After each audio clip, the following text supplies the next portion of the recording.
আচ্ছা আচ্ছা ইহক কোচিংয়ের পক্ষ থেকে সপ্তম শ্রেণীর জন্য আজকে আমি নবম অধ্যায়টা আপনাদের নিব। বিজ্ঞানের সাধারণ বিজ্ঞানের নবম অধ্যায় তাপ ও তাপমাত্রা। সো একেবারে বেসিক থেকে যাচ্ছি, যেহেতু এই অধ্যায়টা একেবারে আপনার জন্য নতুন, একেবারে ফার্স্ট। সো আমি একেবারে বেসিক থেকে যাব ইনশাল্লাহ। এই ক্লাসটা শেষে অন্ততপক্ষে আশা করি সবাই ভালো আছেন, বাসায় অবশ্যই সবাই পড়াশোনা করতেছেন। আশা করি যে এই অধ্যায়টা অন্তত কিছু না পড়ার থেকেও তাও আপনাদের কিছু উপকার হবে অনলাইন ক্লাসগুলোতে। যাই হোক, তো আপনাদের ইহক কোচিংয়ের পক্ষ থেকে আপনাদের এই সুযোগ সুবিধাটা দেওয়া হচ্ছে। সো এখন আমি স্টার্ট করতে যাচ্ছি আসলে। আচ্ছা, বেসিক্যালি আপনাদের এখন যে চ্যাপ্টারটা, এটা হচ্ছে তাপ ও তাপমাত্রা। তাপ, শুরুতে আমরা আসি তাপ। অনেক সময় আমরা এই দুইটা জিনিস নিয়ে গুলিয়ে ফেলি যে আসলে তাপ আর তাপমাত্রার ব্যাপারটা হচ্ছে একই, এরকম ভাবা হয়। বাট অ্যাকচুয়ালি তাপ একটা জিনিস আর তাপমাত্রা আলাদা জিনিস, দুইটা আলাদা আলাদা পরিপ্রেক্ষিতে ব্যবহার করা হয়। আচ্ছা, বেসিক্যালি তাপ হচ্ছে এক ধরনের শক্তি। যেমন নর্মালি আমরা যদি বিদ্যুৎ শক্তির কথা চিন্তা করি, তারপর আমরা যদি আলোক শক্তির কথা চিন্তা করি, এগুলো যেমন শক্তি, সিমিলারলি তাপও হচ্ছে একটা শক্তি। আচ্ছা, তাপ কী রকম শক্তি? তাপ হচ্ছে এমন এক ধরনের শক্তি যা আমাদের একটা বস্তু গরম নাকি ঠান্ডা ওইটার অনুভূতি জাগায়। সোজা হিসাব, তাপ হচ্ছে এমন এক ধরনের শক্তি যা একটা বস্তু ঠান্ডা নাকি গরম ওইটার অনুভূতি জাগায়। সো আমরা ইজি লিখতে পারি এখন, তাপ হচ্ছে এমন এক ধরনের শক্তি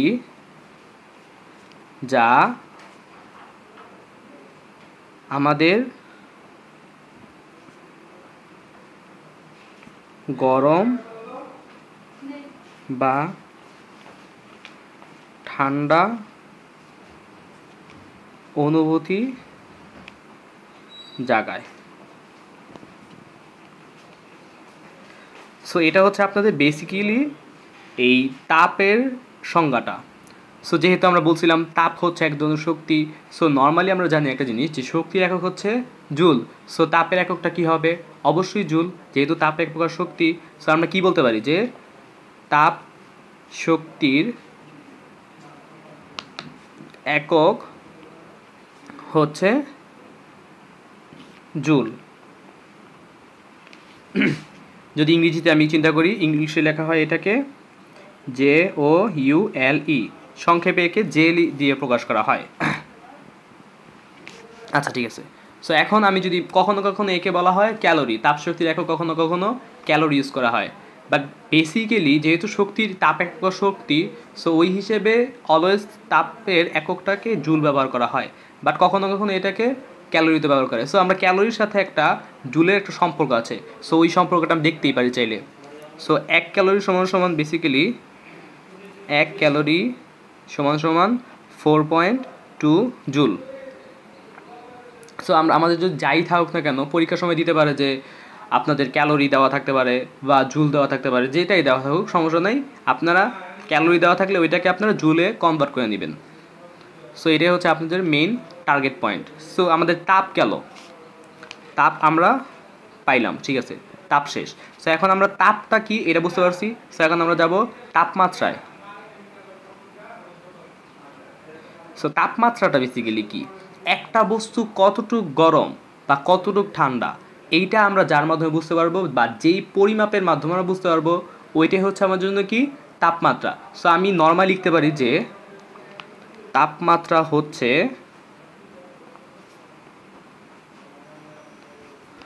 কোনো বস্তুর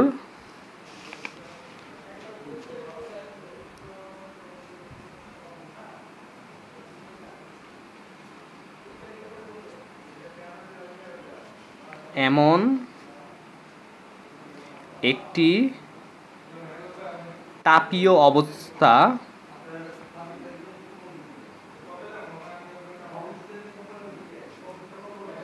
যার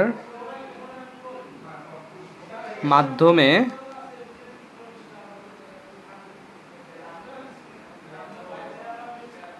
নির্ধারণ করা যায় একটি বস্তু কতটুকু ঠান্ডা বা গরম। সো বেসিক্যালি কি তাপমাত্রাটা কি, তাপমাত্রা হচ্ছে জাস্ট আপনার একটা পরিমাপ যেটার মাধ্যমে বুঝতে পারবেন একটা বস্তু কতটুকু গরম বা কতটুকু ঠান্ডা। সো এটারও তো একটা একক থাকা উচিত। বেসিক্যালি আন্তর্জাতিক স্বীকৃতি অনুযায়ী তাপমাত্রা একক হচ্ছে কেলভিন। সো আমরা লিখি একটা, তাপমাত্রার একক হচ্ছে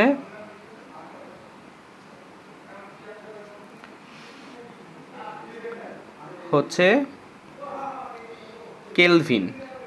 তাপমাত্রা একক হচ্ছে কি কেলভিন। সো এই তাপমাত্রার অনেকগুলো স্কেল ব্যবহার করা হয়। তো এর মধ্যে একটা হচ্ছে যেমন আমরা নর্মালি বাংলাদেশিরা কি ইউজ করি, সেলসিয়াস স্কেল ইউজ করা হয়। সো আরও দুইটা স্কেল আছে, একটা হচ্ছে কি সেলসিয়াস স্কেল, আরেকটা হচ্ছে আপনার কেলভিন স্কেল, আরেকটা হচ্ছে ফারেনহাইট স্কেল। সো আমি এখন লিখি যে তাপমাত্রার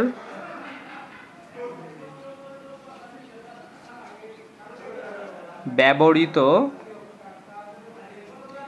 স্কেল হচ্ছে তিনটি।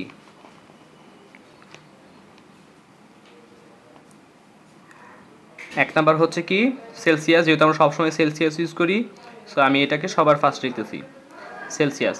এটাকে আমরা সি দিয়ে প্রকাশ করা হয়, ডিগ্রি সেলসিয়াস। আরেকটা হচ্ছে ফারেনহাইট, এটাকে আমরা এফ দিয়ে প্রকাশ করা হয়। আরেকটা হচ্ছে কেলভিন।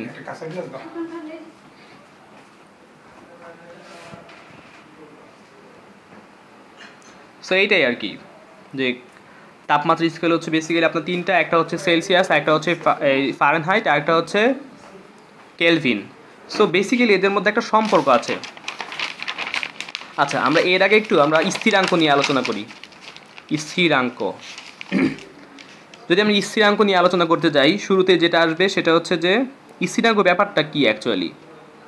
মনে করেন যে কোনো একটি স্কেল আমরা নর্মালি যে চিন্তা করি, আমাদের সেলসিয়াসটা মূলত কোথা থেকে শুরু হয়, একদম জিরো থেকে, তাই না? সো একেবারে জিরো থেকে আমাদের সেলসিয়াস স্কেল শুরু হয়, শেষ হয় কোথায় গিয়ে 100 ডিগ্রিতে। সো আমি কি বলতে পারি যে 0 ডিগ্রি হচ্ছে আমার জন্য কি নিম্ন স্থিরাঙ্ক, আর 100 ডিগ্রি হচ্ছে কি আমার জন্য ঊর্ধ্ব স্থিরাঙ্ক। সিমিলারলি যদি আপনি ফারেনহাইটে চিন্তা করেন, ফারেনহাইটের ক্ষেত্রে নিম্ন স্থিরাঙ্ক হচ্ছে আপনার 32 ডিগ্রি ফারেনহাইট। আর যদি আমি ঊর্ধ্ব স্থিরাঙ্ক যাই তাহলে এটা কত হবে, অবশ্যই আমার 212 ডিগ্রি ফারেনহাইট। সো বেসিক্যালি স্থিরাঙ্কের যে ব্যবধানটা এটা হচ্ছে সেলসিয়াস স্কেলের মধ্যে 100, আর যদি আমি চিন্তা করি ফারেনহাইটের ক্ষেত্রে, সো এক্ষেত্রে আমার এই যে ব্যবধানটা বা স্থিরাঙ্ক ব্যবধানটা সেটা আপনার হচ্ছে 180। সো এইভাবেই কাউন্ট করা হয় সব কিছুর ক্ষেত্রে। সো আমি এখন নর্মালি নিম্ন স্থিরাঙ্ক বলতে কী বোঝায় এইটা একটু দেখব। নিম্ন স্থিরাঙ্ক,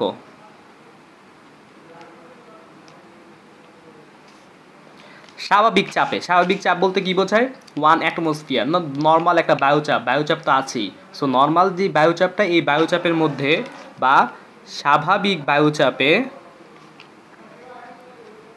স্বাভাবিক বায়ুচাপে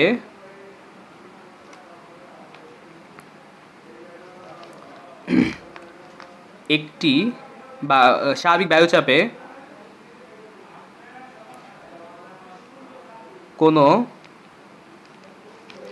বিশুদ্ধ বরফ যে তাপমাত্রায় গলে তাকে নিম্ন স্থিরাঙ্ক বলে। স্থিরাঙ্ক বলে। সো আমি যদি সেলসিয়াস স্কেলের ক্ষেত্রে যাই, সেলসিয়াস স্কেলে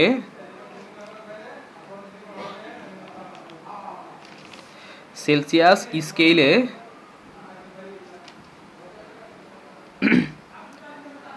0 ডিগ্রি সেলসিয়াস হচ্ছে নিম্ন স্থিরাঙ্ক।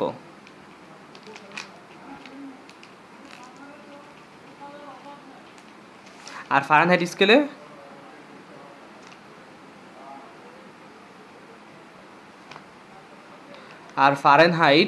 স্কেলে নিম্ন স্থিরাঙ্ক হচ্ছে 32 ডিগ্রি ফারেনহাইট। 32 degree Fahrenheit. একটু খেয়াল করে দেখেন, সেলসিয়াস স্কেলে হচ্ছে কত, 0 ডিগ্রি সেলসিয়াস, আর ফারেনহাইট স্কেলে কত হচ্ছে 32 ডিগ্রি সেলসিয়াস। সো এইটা গেল আমার নিম্ন স্থিরাঙ্ক। সো এখন যদি আমি ঊর্ধ্ব স্থিরাঙ্কের ক্ষেত্রে যাই, সেম এইটাই লিখবেন, জাস্ট পার্থক্যটা দেখেন। আগে লিখছি কি স্বাভাবিক চাপে, সেম এখানেও আমার স্বাভাবিক চাপে। আগে লিখছিলাম বিশুদ্ধ বরফ, এখন লিখব বিশুদ্ধ পানি।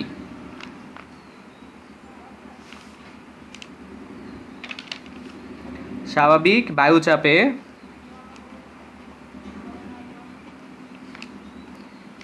বিশুদ্ধ পানি যে তাপমাত্রায়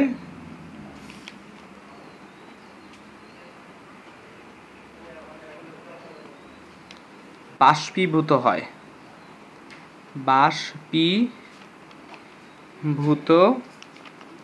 হয়, তাকে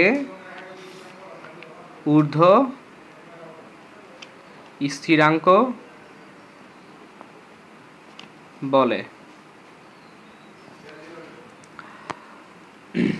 আচ্ছা, ঊর্ধ্ব স্থিরাঙ্ক গেল। সো আমি দেখছিলাম সেলসিয়াস স্কেলের ক্ষেত্রে নিম্ন স্থিরাঙ্ক ছিল 0 ডিগ্রি সেলসিয়াস। সো আমি আগেই বলছি যে সেলসিয়াস স্কেলে আপনার ব্যবধানটা কত, 100 ডিগ্রি বা 100। সো আমার এখন 0 ডিগ্রির সাথে 100 যোগ করলে কত হয়, 100। সো আমার সেলসিয়াস স্কেলের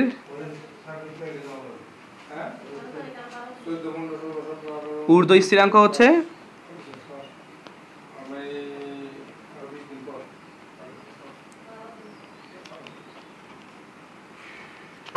100 degree Celsius. Same is the case for Fahrenheit. আর ফারেনহাইট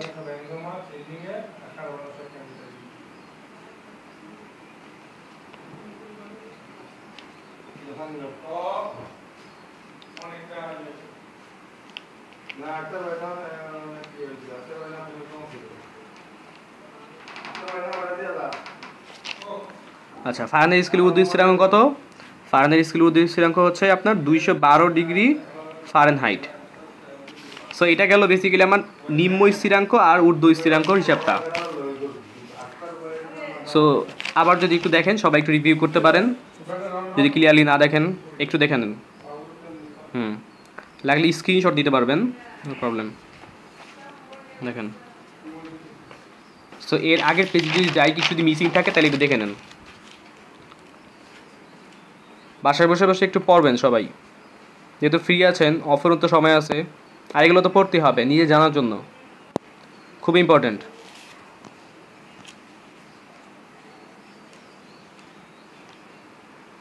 আচ্ছা ঠিক আছে, এটা গেল। আচ্ছা, তো আমি এখন আমরা তো সব দেখলাম, যে নিম্ন স্থিরাঙ্ক দেখলাম, ঊর্ধ্ব স্থিরাঙ্ক দেখলাম। সো এখন আমি একটু পরিচিতি লাভ করি। তো এদের বেসিক্যালি একটা সম্পর্ক আছে, সেলসিয়াস স্কেল বলেন, ফারেনহাইট বলেন, কেলভিন স্কেল বলেন। সো এদের মধ্যে একটা কি আছে, আমার সম্পর্ক আছে। সো এই সম্পর্কটা আমি একটু দেখি। সেলসিয়াস বেসিক্যালি আপনাদের এখন কেলভিন স্কেলটা এত আসে না, বা কেলভিন স্কেল সম্পর্কে দেওয়া নেই, আমি কেলভিন স্কেলটাও দিয়ে দিব, সমস্যা নাই। সেলসিয়াস, ফারেনহাইট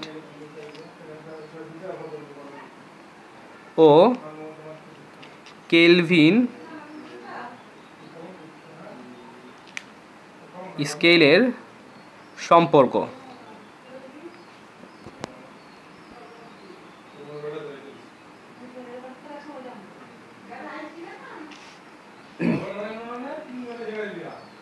সম্পর্কটা হচ্ছে এরকম, C/5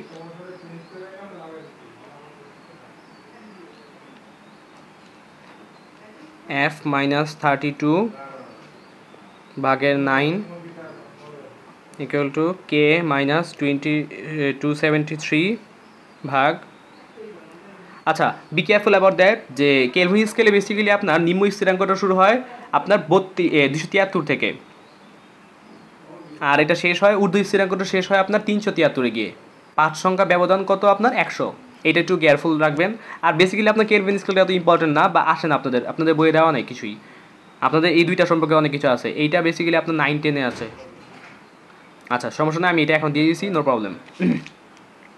সো এখন এইগুলা দিয়ে আপনার সূত্র দিয়ে এগুলো একটা সূত্র, এই সূত্র হিসেবে আপনারা এটাকে আপনার এভাবে টিক দিয়ে রাখেন, টিক দিয়ে রাখেন এভাবে সুন্দর করে টিক দিয়ে রাখেন। এই সূত্র দিয়ে আমরা এখন ম্যাথ করব, কিছু ম্যাথ করি। বেশি পড়াবো না আজকে, অল্প একটু পড়াবো, সমস্যা নেই, কিন্তু যা পড়াই ইনশাল্লাহ আপনারা ভালো মতো একটু খেয়াল করবেন ব্যাপারগুলো।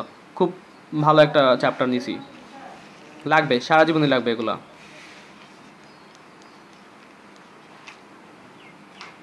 সো এখন আমি একটা ম্যাথ দিতেছি নর্মালি। এখন আমি আপনাকে দিলাম যে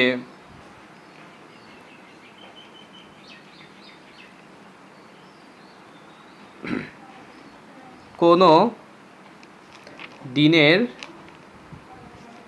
তাপমাত্রা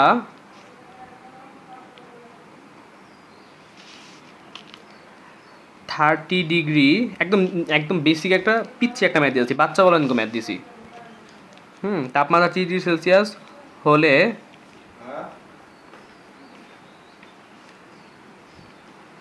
ফারেনহাইট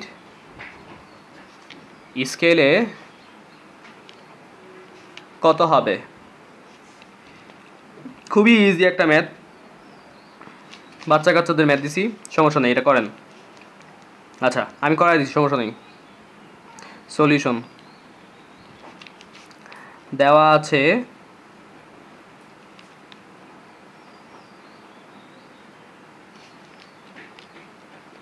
সেলসিয়াস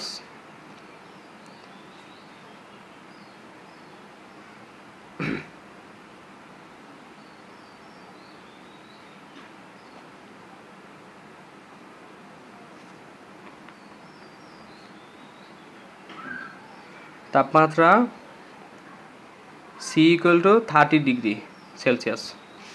আচ্ছা আমার লাগবে কি ফারেনহাইট। সো আমরা জানি, লিখি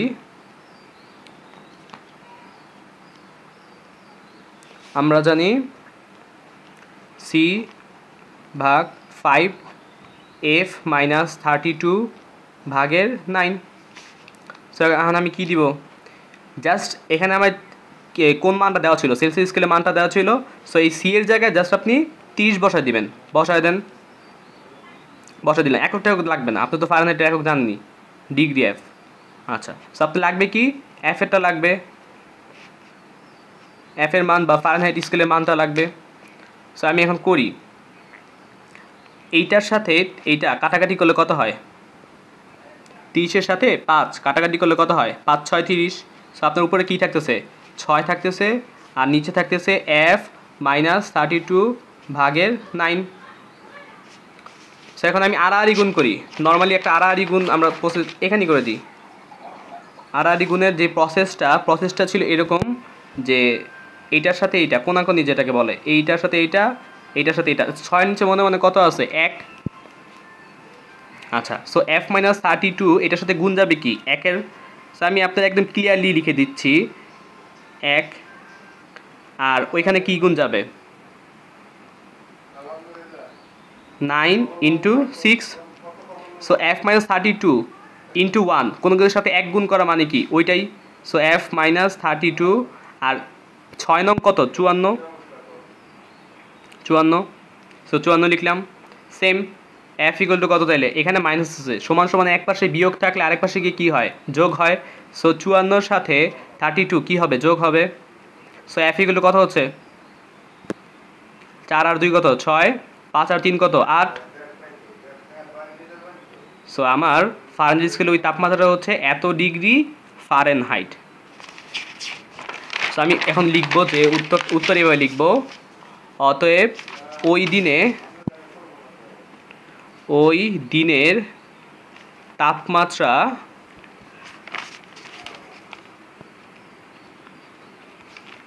ফারেনহাইট স্কেলে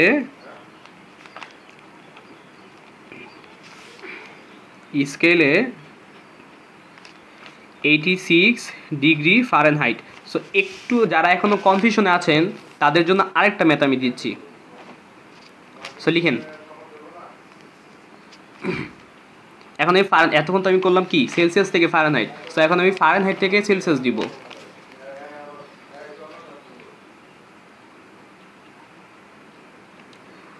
আবিরের শরীর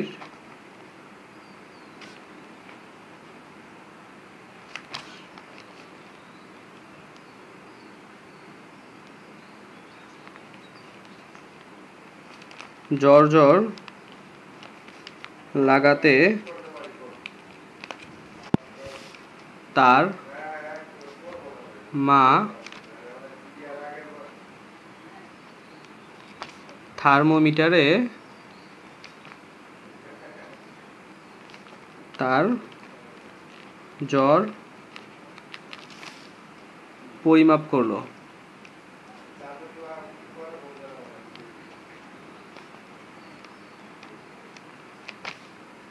থার্মোমিটারে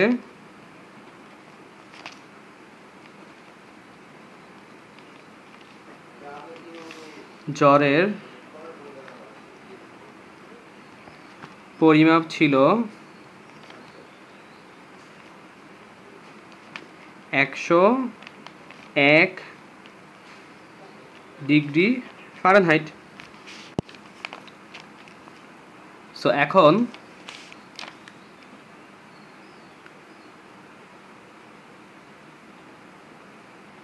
তাহলে সেলসিয়াস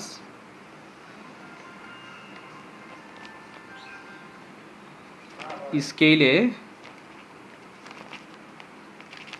কত হবে? খুবই সহজ ম্যাথ, আগের মতোই, জাস্ট একটু উল্টা। আমি এটা 101 দিছি না, এটা আমি 100 দিলাম, শুধু আমার হিসাবে সুবিধা হবে। একই, সমস্যা নেই।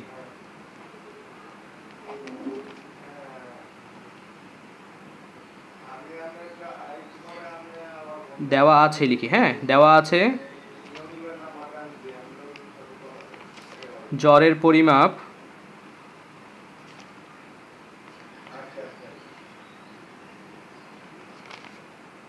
কত, এটা কিসে একক ফারেন, এফ ইকুয়াল টু কত ছিল 100 ডিগ্রি ফারেনহাইট। আমরা জানি কি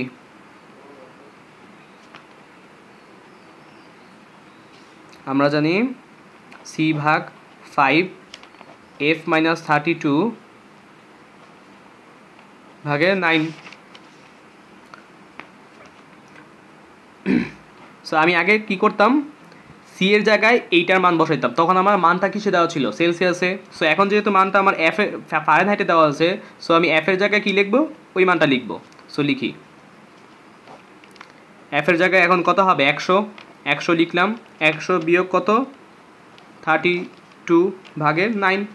সো এখন আড়াআড়ি গুণ করি আমি। আড়াআড়ি গুণটা কীরকম দেখেন, এই সি এর সাথে 9 গুণ যাবে আর 5-এর সাথে এই পুরাটা গুণ যাবে।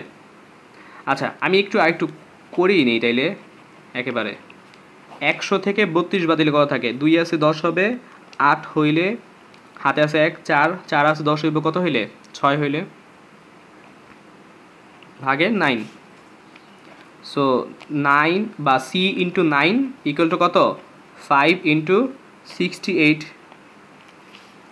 সো আমার টোটাল রেজাল্টটা হবে এরকম।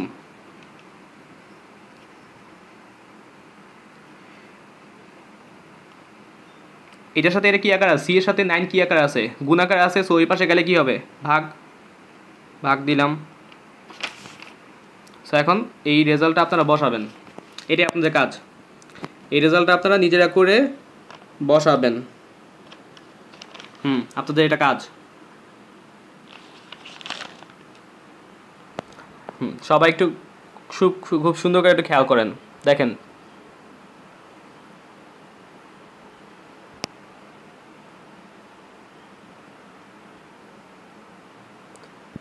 আর অবশ্যই যদি কোনো কিছু প্রবলেম হয় অবশ্যই কমেন্ট করে জানাবেন। হুম, পুরো ম্যাথটা দিচ্ছি, এর আগের ম্যাথটাও দিচ্ছি, ভালো মতো করে লাগলে আপনার স্ক্রিনশট নিয়ে নেন।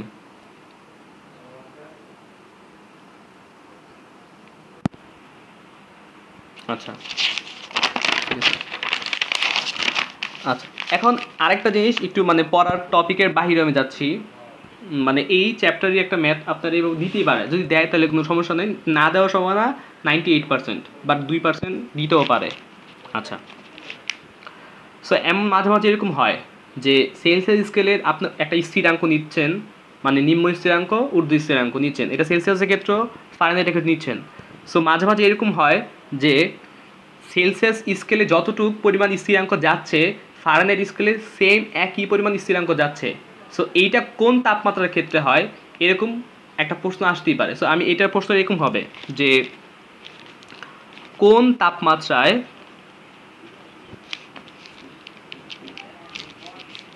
আচ্ছা কোন তাপমাত্রায় সেলসিয়াস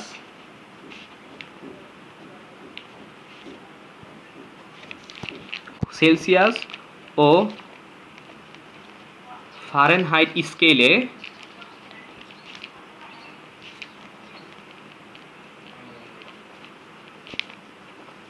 একই স্থিরাঙ্ক বা একই উচ্চতা দেখায়।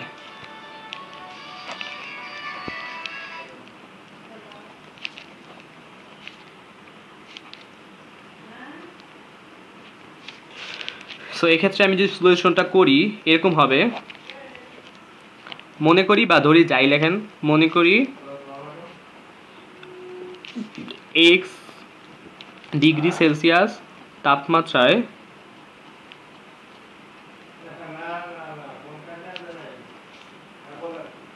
সেলসিয়াস ও ফারেনহাইট স্কেলের স্কেল যেহেতু তার মানে কি এটা একটা উচ্চতা আছে, স্কেলের উচ্চতা সমান হবে। আচ্ছা, তো আমার সূত্রটা বেসিক্যালি কি ছিল, আমরা জানি এক্স ডিগ্রি সেলসিয়াস, এটা কিন্তু আমরা বেসিক্যালি ধরে নিছি, বুঝছেন। আচ্ছা, সো আমাদের সূত্রটা কি ছিল, সূত্রটা ছিল এরকম c/5 f - 32/9। তো আমার সূত্রটা যেহেতু এরকম ছিল, আমি কি বলছি, এক্স ডিগ্রি সেলসিয়াস তাপমাত্রা আমার সেলসিয়াস এবং ফারেনহাইট স্কেলের উচ্চতা সমান হবে। সো আমি সি এর জায়গায় এক্স বসাতে হবে, যেহেতু আমার দুইটাই সমান করতে হবে। তার মানে কি সেলসিয়াসের জায়গায় আপনি এক্স দিবেন, ফারেনহাইটের জায়গায় কী দিবেন, আপনি এক্স দিবেন, কারণ আমার দুইটা সমান বানাতে হবে। সো আপনি চাইলে লিখতেই পারেন যে সি এর জায়গায় এক্স দিলেন আর এফ এর জায়গায় এক্স দিলেন। সো এখন সেম আগের মতোই আপনি আড়াআড়ি গুণ করতেছেন, 5 × x - 32। সো 9x মানে কি, 9 × x মানে 9x, আর 5 এটার সাথে কি আকারে গুণাকার আছে, তার মানে কি 5x - 160। সো এই যে এটা এই 5xটা, এই 5xটার সমান সমানের এই পাশে আসলে এটা কি হয়ে যাবে, বিয়োগ হয়ে যাবে। সো আপনি বিয়োগ করেন,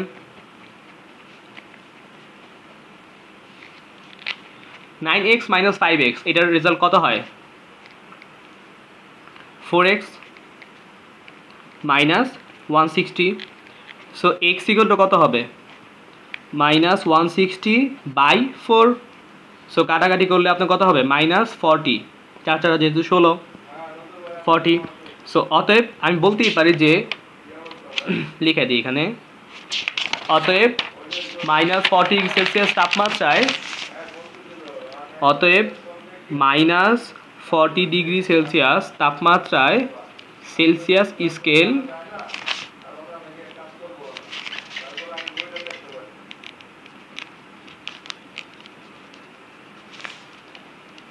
স্কেল ও ফারেনহাইট স্কেল একই উচ্চতা অতিক্রম করবে।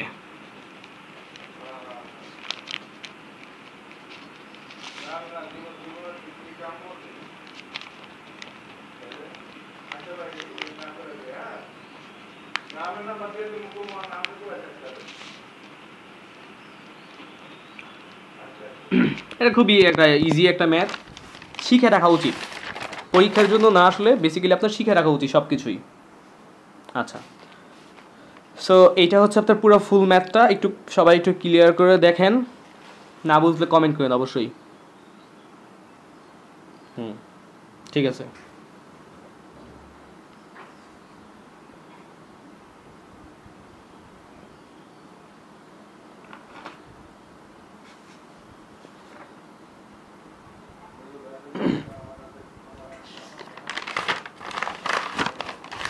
এখন আমি স্কেল পড়ালাম, এখন আমি যাব, আচ্ছা এখন আমি বেসিক্যালি আপনার যাব কিছু থার্মোমিটার, থার্মোমিটার নিয়ে সব কিছু করতেছে, তাহলে আমি কিছু থার্মোমিটার নিয়ে আলোচনা করি। আচ্ছা, নর্মালি আমরা যেই থার্মোমিটারগুলো ইউজ করি এটার ভিতরে কি ইউজ করা হয়? পারদ ইউজ করা হয়। সো আমি বলতেই পারি যে থার্মোমিটারে পারদ ইউজ করা হয় বা পারদ ব্যবহার করা হয়, সেই থার্মোমিটারকে বলা হয় কি পারদ থার্মোমিটার। কোনো কোনো কোনো কোনো এরকম কোনো কোনো থার্মোমিটার দেখা যায় আপনার রোদ ইউজ করা হয়, সো ওই রোদকে আপনি ওই থার্মোমিটার কী বলবেন? রোদ থার্মোমিটার বলবেন। সো কোনো কোনো অন্য কোনো কিছু আছে না, যেমন মার্কারি, কোনো কোনো মার্কারি পারদ, সরি, আচ্ছা যাই ইউজ করা হয়, যেটা ইউজ করবে, যেটার পরিপ্রেক্ষিতে আপনি কানে সব কিছু করতেছেন, কাউন্ট করতেছেন, সো ওইটার সাপেক্ষে ওইটা হচ্ছে কি ওই থার্মোমিটার। যদি পারদ ইউজ করা হয় তাহলে পারদ থার্মোমিটার, যদি রোদ ইউজ করা হয় তাহলে কি রোদ থার্মোমিটার। আচ্ছা, সো আমি লিখতেই পারি এখন, এটা জাস্ট একটা সংজ্ঞা, আপনারা টুকে রাখতে পারবেন চাইলে, যে থার্মোমিটারে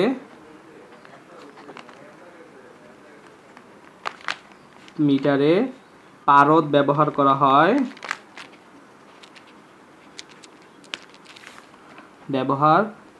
হয়, তাকে পারদ থার্মোমিটার বলে।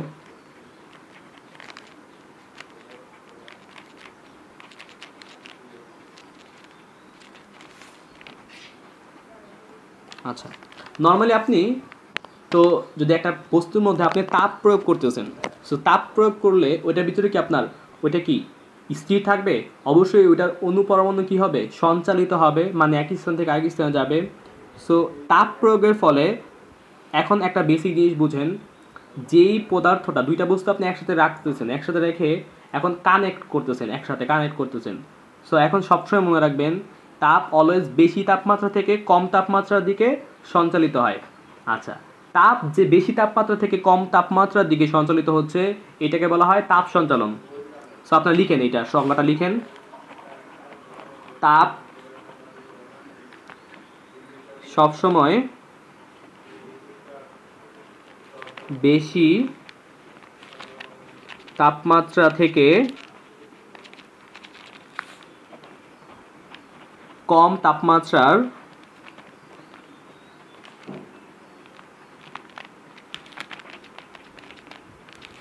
দিকে সঞ্চালিত হয়।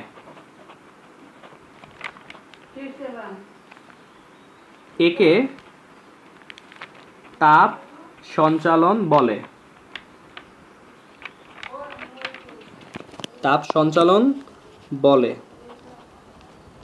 আচ্ছা, প্রত্যেকটা বস্তুই, যেই বস্তুর ভিতরে আপনি তাপ প্রয়োগ করবেন ওই বস্তুটা অবশ্যই কি হবে? প্রসারিত হবে। নর্মালি আপনি যদি চিন্তা করেন, সবচেয়ে বেশি প্রসারিত হয় বায়বীয় পদার্থ। বায়বীয় পদার্থের ভিতরে যদি আপনি তাপ প্রয়োগ করেন তাহলে বায়বীয় পদার্থের ক্ষেত্রে আপনার সবচেয়ে বেশি প্রসারণ হবে। সিমিলারলি এরপরে আপনি সবচেয়ে বেশি প্রসারণ ঘটবে অবশ্যই তরল পদার্থ, আর সবচেয়ে তাপ প্রয়োগের ক্ষেত্রে সবচেয়ে কম প্রসারিত হয় কঠিন পদার্থ। সো আমি এখন বলতে পারি না যে তাপ প্রয়োগের ক্ষেত্রে সবচেয়ে বেশি প্রসারিত হয় বায়বীয় পদার্থ আর সবচেয়ে কম হয় কঠিন পদার্থ।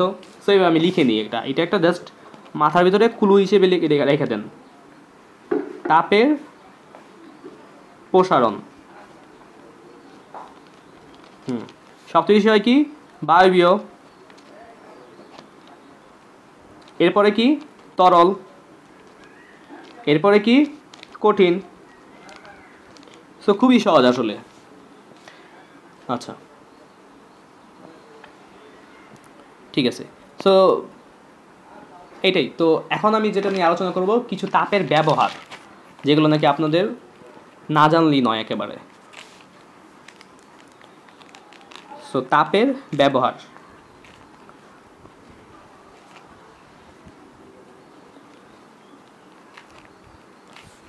এক নাম্বার বলতে পারেন আপনি গরুর গাড়ির চাকা, গরুর গাড়ির চাকার বের। আরেকটা হচ্ছে রেল লাইনের পাত, রেল লাইনের পাত। ঠিক আছে। সো গরুর গাড়ির চাকার ক্ষেত্রে কি হয়, যখন আপনি গরুর গাড়ির চাকার মধ্যে আপনি বের লাগাতে চান তখন দেখা যায় বেরটা ওই গরুর গাড়ির চাকার যে ফাঁকায় আপনি লাগাতে চান ওইটা আসলে বেসিক্যালি আপনার খুব ছোট থাকে, বেরটা খুব ছোট থাকে। সো আপনি যখন ওই চাকার মধ্যে যখন আপনি তাপ প্রয়োগ করেন, সো তাপ প্রয়োগের ক্ষেত্রে আমরা জানি কি একটা পদার্থ প্রসারিত হয়, সো সেম ওই চাকাটাও প্রসারিত হবে, আর চাকাটা যখন প্রসারিত হবে তখন অটোমেটিক্যালি বেরটার সাথে আটকে যায়। সো এক্ষেত্রে তখন দেখা যায় বেরটা এত সহজে খুলে না। সো এটা বেসিক্যালি আপনার খুব টাইটভাবে লাগে, শক্তভাবে লাগে, এই কারণে এইটা করা হয় গরুর গাড়ির ক্ষেত্রে। সেম আপনি যদি রেল লাইনের ক্ষেত্রে চিন্তা করেন, রেল লাইনের ক্ষেত্রে পাতগুলো এমনভাবেই তৈরি করা আছে যাতে ওইখানে কিছু ফাঁকা থাকে। যখন আপনি নর্মালি একটা রেলগাড়ি যখন ওই পাতের উপর দিয়ে যাচ্ছে তখন কি হয়, তাপ প্রয়োগে ওইখানে প্রচুর ঘর্ষণ হয়, আর ঘর্ষণের ফলে কি হয়, তাপ উৎপন্ন হয়। আর যেহেতু তাপ উৎপন্ন হচ্ছে, রেল লাইনের পাতগুলো কি হয়, একটু পরিমাণ প্রসারিত হবে, আর প্রসারিত হওয়ার ফলে দেখা যায় একটু যতটুকু পরিমাণে ফাঁকা রাখা হয় ওই ফাঁকের ফলে দেখা যায় ওইগুলো আস্তে আস্তে প্রসারিত হয়ে যায়, যাতে আপনার ওই রেল লাইনটা আসলে ছড়া যায় না। আর না যদি ছড়ায় যাইতো তখন কিন্তু আপনার প্রবলেম হইতো, দেখা যেত রেল লাইনটা উবুথ হয়ে পড়ে যেত। সো এটা প্রবলেম। সো এই কারণে আপনার কী করা হয়, রেল লাইনের পাতের মধ্যে একটু ফাঁকা রাখা হয়। এটা যখন আবার ঠান্ডা হয়ে যায় তখন কিন্তু যেরকম মানে নর্মালি যেহেতু তাপ প্রয়োগ করতেছে, তাপ প্রয়োগের ফলে ওইটা প্রসারণ ঘটতেছে, আর তাপটা যখন আমি অপসারণ করে ফেলবো বা ঠান্ডা হয়ে যাবে ওইটা কিন্তু সেম আগের মতোই হয়ে যাবে। সো আপনার বেসিক কাজটা কি, বেসিক কাজটা হচ্ছে যাতে যখন আপনার যেই সমস্যাটা হচ্ছে ওই সমস্যাটা আপনার পরিত্রাণ পাওয়া। সো ওইটা কিন্তু আপনার হচ্ছে। সো এইটাই আর কি, এখানে আপনি তাপটা ইউজ করতেছেন। আচ্ছা, তারপর আরেকটা জিনিস আপনি যদি জানতে চান তাহলে এটা জানা উচিত। মোটামুটি আপনাদের এই চ্যাপ্টার সম্পর্কে টুকটাক আইডিয়া পেয়ে গেছেন। যদি কারো কোনো সমস্যা থাকে এই চ্যাপ্টার সম্পর্কে বা অন্য কোনো আমি নেক্সট আরও চ্যাপ্টার যদি পড়াই ইনশাল্লাহ তাহলে অবশ্যই দেখা হবে। আর যদি কোনো সমস্যা থাকে অবশ্যই আপনারা কমেন্টে জানাবেন। থ্যাংক ইউ সবাইকে। আর সবাই আশা করি সবাই খুব সুস্থ আছেন, ইনশাল্লাহ দেখা হবে পরবর্তীতে। ঠিক আছে, আসসালামু আলাইকুম। আজকে এতটুকুই, বেশি পড়াইলে তো আবার সমস্যা। আচ্ছা, যদি কোনো সমস্যা থাকে অবশ্যই জানাবেন।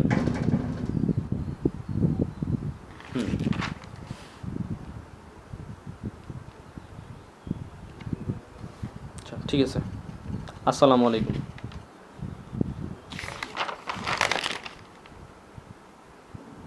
প্রত্যেকটা পৃষ্ঠা আমি আবার রিভিউ করতেছি, একটু দেখে নেন কষ্ট করে সবাই। সবাই সুস্থ থাকেন, ঘর থেকে বের হয়েন না, সবাই একটু পড়াশোনা করেন।